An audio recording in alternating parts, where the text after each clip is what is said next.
अगर आपको पिरामिड के साइज का अंदाजा नहीं है तो आप इस वीडियो को देखिए। एक इंसान तो पिरामिड के सामने चींटी के बराबर है। और क्या आपको ये पता है कि दुनिया का सबसे बड़ा pyramid the great pyramid of Giza है। और ये पिरामिड इतना बड़ा है कि इसमें सिर्फ एक दो नहीं बल्कि पूरी 9 फुटबॉल की ग्राउंड समा सकती है। और इस एक पिरामिड का वजन करीब करीब 12 बुर्ज खलीफा के बराबर है। ये बात सुनकर आपके होश उड़ जाएंगे कि पिरामिड को बनाने में करीब 23 लाख पत्थरों का इस्तेमाल हुआ था। और उनमें से कई पत्थर तो 50 टन से भी ज्यादा वजन के थे। अब दोस्तों सवाल ये आता है कि बिना किसी मशीनरी के इतने बड़े बड़े पत्थरों को परफेक्ट स्क्वायर शेप में कैसे काटा गया, और इसके अलावा कैसे उन पत्थरों को उतना ऊपर बिना क्रेन के पहुंचाया गया। वैसे वो पत्थर 250 किलोमीटर दूर से लाए जाते थे और उस जमाने में तो इतने वजनिया पत्थर को उठाने के लिए ना ही कोई जानवर काम आता था और ना ही कोई ट्रक मौजूद था। तो आखिर ये 23 लाख पत्थर यहाँ तक लाए कैसे गए? वैसे पिरामिड्स ने 150 सालों से रिसर्चर्स को परेशान करके रखा है कि आखिर इस पिरामिड के अंदर ऐसा क्या है। लेकिन सभी रिसर्चर्स के मुंह खुले के खुले रह गए जब उन्होंने ग्रेट पिरामिड के अंदर एक सुरंग के जरिए रोबोटिक कैमरा भेजा। अब ऐसी क्या चीज थी पिरामिड के अंदर जिससे पिरामिड के अंदर के सारे राज सामने आ गए?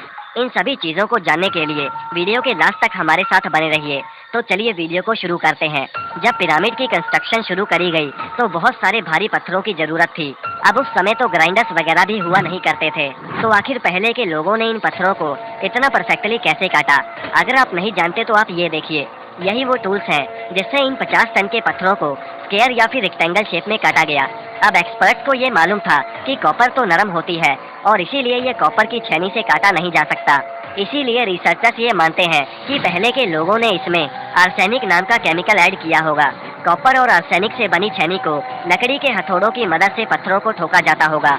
अब एक बात मैं आपको बताना चाहता हूँ कि इतने बड़े पत्थरों की कटाई कंस्ट्रक्शन साइट से करीब 250 किलोमीटर दूर टोरा शहर में हो रही थी। लेकिन सवाल ये है कि इतने भारी पत्थरों को उस समय यहाँ तक लाया कैसे गया होगा? रिसर्चर्स ने ये अंदाजा लगाया कि ये काम वर्कर्स और कश्तियों की मदद से किया गया होगा। टोरा और गीजा के पास बहती नदी का फायदा उठाया गया। वैसे ये काम बहुत ज़्यादा मुश्किल होगा क्योंकि रिसर्चर्स के हिसाब से शिप्स में इतने बड़े पत्थरों की लोडिंग और अनलोडिंग के लिए कम से कम 500 लोगों की आर्मी एक वक्त पर लगाई गई थी। अब पिरामिड के रहस्य तो धीरे धीरे सॉल्व होते चले जा रहे थे, लेकिन अभी भी रिसर्चर्स सोच में थे कि आखिर ये पत्थर उतना ऊपर गए कैसे होंगे। कई एक्सपर्ट्स का ये मानना है कि या तो ये पत्थर स्पाइरल ट्रैक से ऊपर गए होंगे और या फिर जिगजैग ट्रैक से, और या फिर ये पत्थर मजदूरों की मदद से खींचे गए होंगे। अब आप कहीं ये तो नहीं सोच रहे कि आखिर इस पिरामिड के अंदर ऐसा क्या है जो इसे बनाने के लिए 1 लाख लोगों से लगातार दिन रात मेहनत करवाई गई। दरअसल आज से 150 साल पहले एक आदमी पिरामिड के पास से गुजर रहा था, लेकिन अचानक से उसने एक जैकल देखा और जैकल को भगाने के लिए उसने एक पत्थर फेंका। उस आदमी को बिल्कुल भी अंदाजा नहीं था कि वो अगले ही लम्हे में कौन सी खास चीज देखने जा रहा है। जैसे ही उस आदमी ने जैकल की तरफ पत्थर फेंका, वो जैकल पिरामिड के एक होल में घुस गया और उस आदमी से भी अब रहा नहीं गया कि आखिर पिरामिड के अंदर क्या हो सकता है। और वो बिना देर किए पिरामिड के अंदर चला गया। अंदर जाते ही उसने खुद को एक सीक्रेट चैम्बर में पाया। उन दीवारों पर अजीबोगरीब भाषा में कुछ लिखा हुआ था और यही वो दिन था जब रिसर्चर्स को पता चला कि पिरामिड के अंदर एक सीक्रेट चैम्बर भी मौजूद है।